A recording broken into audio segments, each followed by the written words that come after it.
Hello everyone. Once again I welcome you to my series of lecture that is Understanding Pharmaceutical Science with Dr. Hariharan.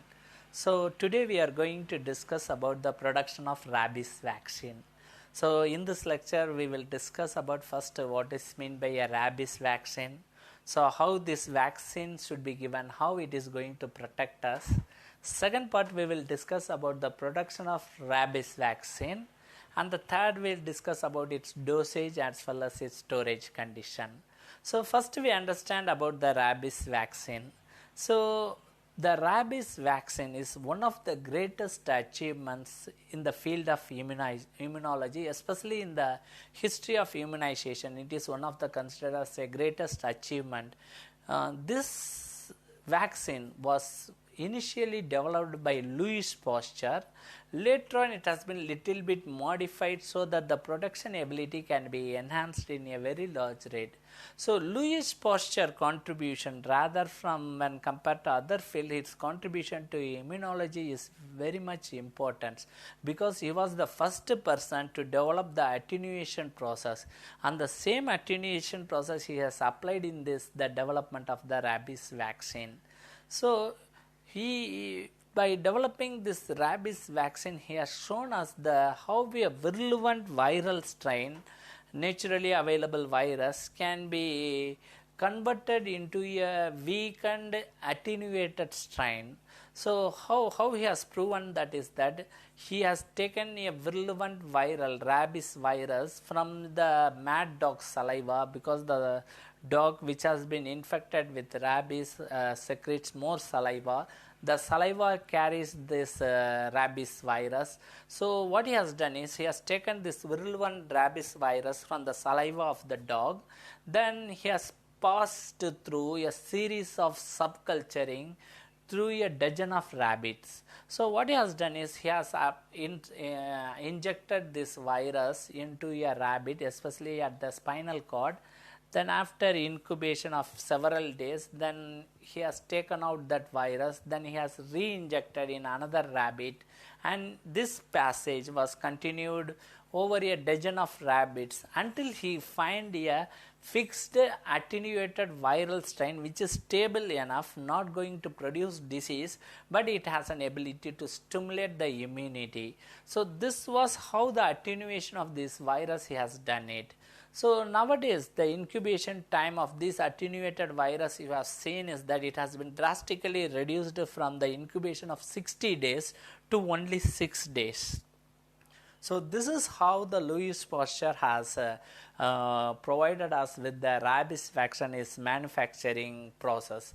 So then the question arises is that whenever I talk about vaccine, everybody minds goes that the vaccine should be administered before getting an infection. So in the case of the rabies infection, it is administered after a person is exposed to a rabies, when he has been bitten with a dog. So this, if you see this, how this vaccine will help us. So if you see that this gives a protection after the infection is occurred. That means a person is bitten by a dog which has been infected with a rabies. After that, if he vaccinate it, he gets protected with this disease.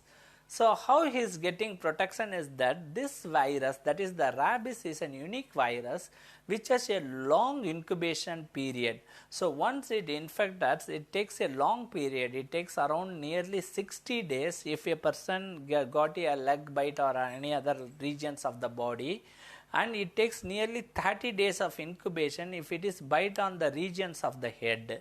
So this long time, what happened is that during this period we can administer this vaccine in a very large dose, this attenuated vaccine or inactivated vaccine. If I administered in very large dose, it stimulates enough antibody in the blood.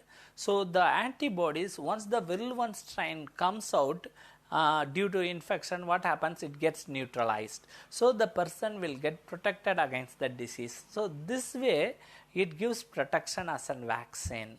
So if you see the production of the viral vaccine, that is the rabies vaccine, the first process was about the attenuation. Attenuation means we are weakening the microorganism by removing its toxic property but maintain its immunogenic property so that our immune system gets stimulated. So if you see the principle of attenuation, a stable strain which is an virulent strain can get attenuated by drying in a spinal cord of a rabbit. So what Louis Pasteur is done is he has injected the virulent strain into the spinal cord. After that it has allowed to incubate it. After it dies, the spinal cord was isolated and it is dried. So the drying process causes the attenuation of this virus. So the degree of attenuation depends upon the length of the drying. If you dry more, the attenuation process will also more. But recently the attenuated vaccine is produced by modification of this Pasteur method. So there are two major aspects during this many years the Pasteur method was modified. So the first one is the attenuation is done in the brain rather than the spinal cord. So what is the things, we started isolating the rabbit brain rather than the rabbit spinal cord, even though the drug is injected into the spinal cord, even though the virus, virulent virus is injected into the spinal cord. What happened is that the rabbit brain gives better yield of the attenuated strain than the spinal cord. That's why we have replaced the brain with the spinal cord. And second one is that we are no longer using the attenuated vaccine. Instead of the attenuated vaccine, we are using the inactivated vaccine. So attenuation by drying is superseded by this inactivation with chemicals. So if you see, there are many chemicals has been used for the inactivation. So let us understand about the pharmacopoeial method of preparation of this rabies vaccine. So how this vaccine is prepared is the simple stuff. First, a rabbit or a sheep was taken out. Most preferred is the rabbit, which is easy to handle. So intracerebrally, this fixed virus is injected into the rabbit. So after the intracerebral injection into the rabbit, we wait for nearly 24 hours. During this period, what happens is the rabbit will develop symptoms of the rabies and it completely gets paralyzed. After it gets paralyzed, it was sacrificed, the rabbit was sacrificed and the brain was isolated. So which carries the enough quantities of this virus, then it is homogenized. So it is homogenized in a sodium chloride injection or sodium chloride solution. So the virus will get into the solution.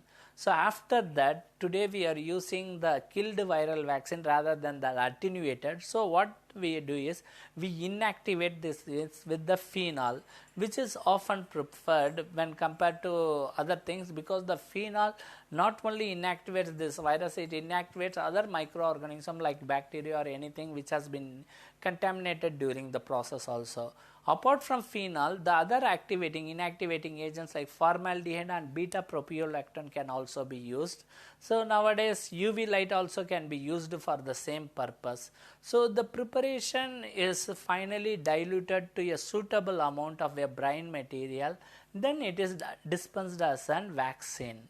So if you see the dosage of this viral vaccine, the rabies vaccine is used into two distinct situations. So one is the pre-exposure vaccination and second is the post-exposure vaccination. So the pre-exposure vaccination is a situation is like that to protect an individual where he has a risk to get the rabies. That means he might be bitten by a dog which is rabbit, like a dog catcher. So what happens is that they can get infected if a dog bites to them. So you can be given a pre-exposure vaccination. Otherwise, this can be given as a post-exposure vaccination. That is to prevent the development of this clinical rabies after exposure or after bitten by a dog which has been suspected carrying the rabies virus. So these are the two modalities in which we can give this vaccine. One is the pre-exposure vaccination and second is the post-exposure vaccination. If you see the pre-exposure rabies vaccination, it is generally administered as 3 intramuscular doses obtained from either a cell culture or embryonated culture, given at different time intervals, generally a 0 days, 7 days and a 21 or 28 days. So it can be administered to adults, especially in the deltoid area of the arm, whereas in the children it is administered under the thigh, that is the anterolateral area of the thigh. But it is not administered to gluteal area, because by administration into the gluteal area it gets neutralized by the also it has a low antibody titer value. So that's why we prefer these two areas where the maximum antibody protection can get stimulated. So if you see the post exposure paralysis, generally it is administered once there is an animal bite or other contact with animal, that is the salivary contact of the animals. This vaccination is done. So it is done as a category 2 and 3. So for category 2, the category 2 indicates that the person have a minor nibbling of the infected animal or a minor scratch but bleeding doesn't occur, means we have to administer the vaccine immediately, and it can be stopped once the animal is healthy for 10 days. So similarly in category T, what happened is that the person has a single or multiple transdermal bites of the dogs or infected animals has happened, or the mucus can be come into the contact with the blood of the broken skin. This category 3, the vaccine should be administered immediately and can be stopped if the animal remains healthy for 10 days. So if you see the storage condition, it is generally stored similar to other vaccine, that is around 2 to 8 degrees Celsius, and it should not be frozen. So thank you very much for your understanding about the basic production idea of a rabies vaccine. So continuously listen my lecture of understanding the other viral vaccine production process. So thank you very much.